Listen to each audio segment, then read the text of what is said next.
Ratusan kendaraan akhirnya dapat melintasi jembatan Alalak 1 Minggu sore.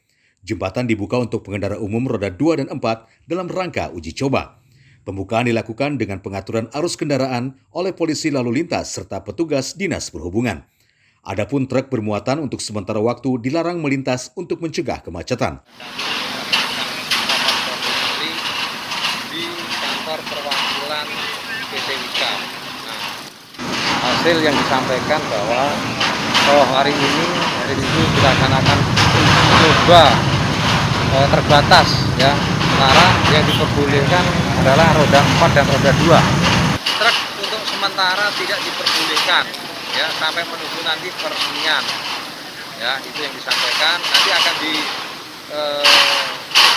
dipasang untuk himbauan atau mungkin rambu-rambu alat peraga. Satlantas Polresta Banjarmasin bersama Dinas Perhubungan akan intens melakukan penjagaan terhadap pengendara yang akan melintas di jembatan ini. Terlebih antusias warga kian membludak untuk melewati jembatan yang menelan anggaran 272 miliar tersebut. Dari Banjarmasin, Alif Hidayatullah, Kalsel 1net.